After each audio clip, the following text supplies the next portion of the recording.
In times of strife, what is stronger, hate or fear? This story comes during the plagues. In a quaint town of Serpent's Bog, the mayor's barred his door. The lawyers feel like a bat out of hell. Kindly Brother Orban has locked all 7 of his sons in the house, and the village elder is dead. Where on the street is vampire. And so many blame Mildred, for she was a woman of devious nature. 2 months have passed. There's no supplies, there's no heroes. A summer with winter's chill. Citizens flee for safer pastures, but the killings increase. People say this could be the work of vampires. They're fast, cunning, and deceptive.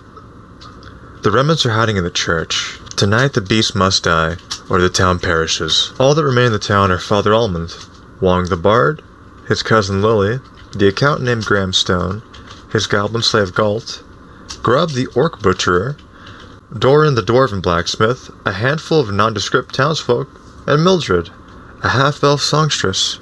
Well, if you ask me, it's Wong. One should never underestimate the bard. Now, no folk here have seen a vampire. They've only heard tales. So far, the killer only strikes at night. Doesn't seem to attack those wearing holy symbols. Rich and poor are among the dead. They sent for a vampire hunter. He never appeared. Father Almond says it must be a vampire. He urges all to attend his sermons, repent, and buy his holy water, holy crosses, and holy garlic. The town elects Wong and Galt to investigate. He's given everyone's keys. The goblin has a mind like a steel trap. Many distrust Wong for his infidelitous character. A few had hoped that he'd meet his end that day. Wong jested. The accountant must be the vampire. He already sucks people dry of gold.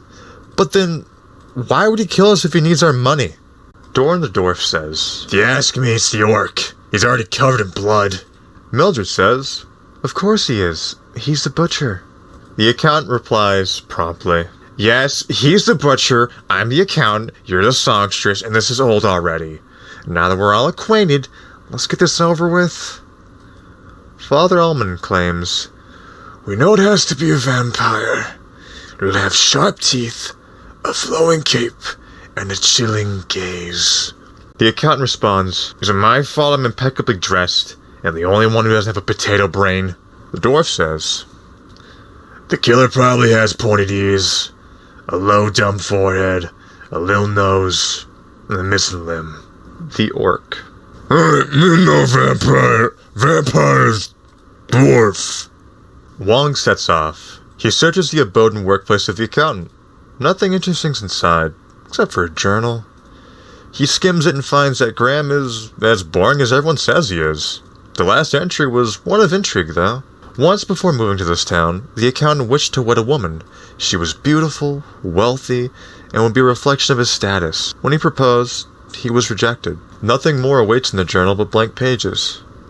While Wong investigates, his cousin Lily reads. She loves stories, perhaps because her own was so tragic. Mother died giving her life, father was slain by the vampire. She recently began living in the upper tavern with Wong. Her book is a gift from him, fairy tales. She found a story on vampires. She wanted to give this information to Wong, so she snuck out of the chapel. Then she was attacked by a shadowy fiend.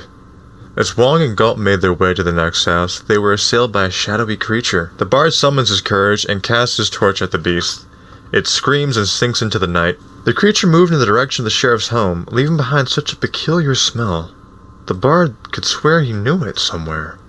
The sheriff's house had been untouched for weeks. He died recently. His body was found broken outside the tavern. The sheriff had a modest journal. The last entry was the day he died. It said he was going to have Mildred the songstress one way or another. The next house is the orc butcher's.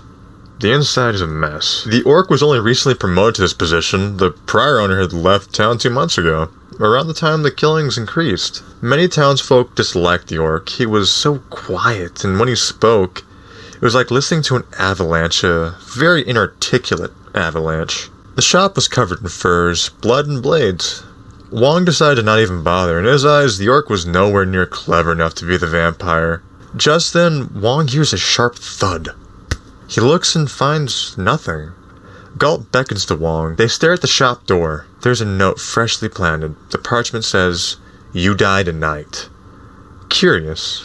The dagger keeping the note in place was forged at the blacksmith shop. A lead?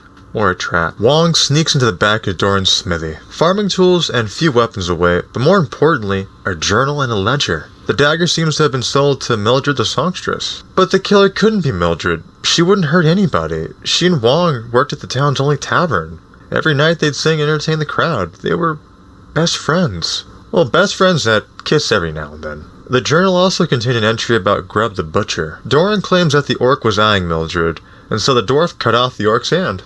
The orc never liked to speak of his injury, and when he did, he would say it was a hunting wound from a wild beast. Scattered about the dwarf's bedroom were a few fantastic jewelry and a fine silky garment, clearly one of Mildred's. Wong chuckled at the thought.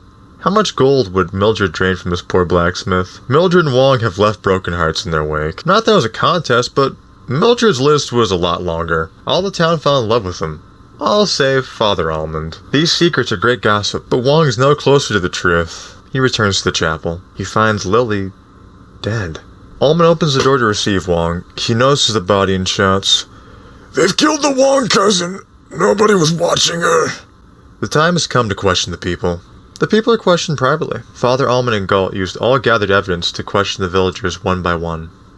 Wong's permitted time to mourn. He and Mildred take Lily's body away. They'll be questioned when they return. Mildred and Wong exchange fond memories of Lily. They sit for a while at the tavern balcony, and Wong asks if the railing had always been broken. Mildred melts. She confesses she murdered the sheriff. It was late. He had too much to drink, and she pushed a little too hard. It was an accident, of course, but not quite a tragedy. Few had mourned the sheriff. Wong, depressed and exhausted, embraces Mildred, unlike any other time before. It was time for Mildred and Wong to be questioned, but they were nowhere to be seen. Almond, Doran, and the brave men of the town burst into the tavern. To their surprise, Mildred was neither killing nor eating the bard.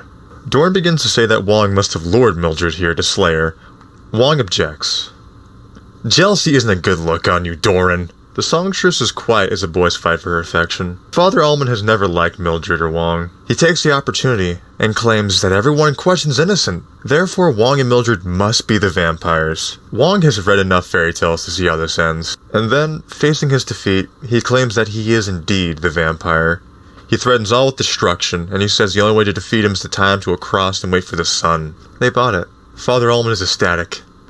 Galt whispers to Graham, "Night is almost over, master." And Mildred cannot bear to watch the death of her dearest love. And so, how will it end? Well, as a narrator, I'm calling it. The real killer is Father Almond. And so, there cometh the night. He's the aid they had sent for, or the best they would get. Eric was his name, a would-be hero in every way. He demands an explanation. Almond explains we've got the Wong guy. Not understanding, Eric repeats his query. Everyone tells him their version of the story, all at once. Grubb's overheard saying, "Dwarf evil, he is." Doran shouts, "It serves you right, orc. If the old butcher were here, he'd back me up." Almond claims, "The orc scared him off so he could get a promotion." Grubb defends, "It's too much ribbon's fault, not my fault." Doran recalls, "One day I went to the butcher shop and the meat was just butchered." Eric interrupted, "What do you mean butchered? It's a butcher shop." Personally, my money's on the dwarf right about now. Mildred interjects, "Wait, did the old butcher take a trip or a fall?" Grubb responds, "Yes." Doran accuses Grubb. "Look, we all know he's the orc. He even has blood on his shirt." Mildred intervenes, "Of course he would. He's a butcher." Doran starts, "Damn right he's a butcher." The accountant responds, "Really? How long are you going to milk that?" Mildred intercedes, "I thought your guess was Wong." Doran responds, "Of course, the whole situation has Wong written all over it, and he's clearly in cahoots with this big barbarian." Mildred mediates, "You're wrong about Wong." Almond roars, "When there's a human and an elf in a room, who are you going to look at? The elf. You're the source of our problems, Missy." Graham's overheard saying, "This has been a wonderful way to destroy my sleep schedule, but you must excuse me, I'm going home now. Good day." Eric's eyes drift between the mob and the bard. The night cut down the bard, so they could talk. Now that Wong is free, he smells that vaguely familiar scent. The orange blossom perfume of Lily. It was her favorite, maybe because he'd always bought it for her. The smell was strong on Grubb. Wong explains that only Lily wore that orange blossom perfume. And Wong asks one question, "Are you the monster?" The crowd begins to gang up on a new target. The orc needs space. He pushes Eric and flees on his steed. Eric pursues. Now with the orc and Night gone, the mob desires someone conveniently closer to burn at the stake. So here we go again. The mob turns to Mildred and Wong. Galt screams as loudly as he can. He reveals the true killer is Graham Stone, the accountant. He recalls all that he knows. Graham was rejected by the only woman he ever loved, and so he killed her. Then he moved from town to town, murdering. He could not know happiness, so he took her from everyone he could. Galt was done serving his master. He had to save his friend Wong. Wong is taken aback by his new friend's courage. Regaining himself, he asks where the accountant is. All look, but he can't be found. Far northward, the orc looks down a road. He spots a carriage, one driver, one horse. He begs a ride. The driver welcomes his company and lifts his hood to reveal himself to be Graham Stone. They recognize each other's faces. They laugh at coincidence and share a sigh of relief. The orc says he's cursed. He doesn't know how or why, but it would explain the killings. The orc says, "I'm no monster," to which the accountant replies, "We're all monsters." As they ride into the coming dark, they say what a wonder it will be to start fresh. Then the orc asks, "Are you hungry?" Not another word is spoken that night. The end.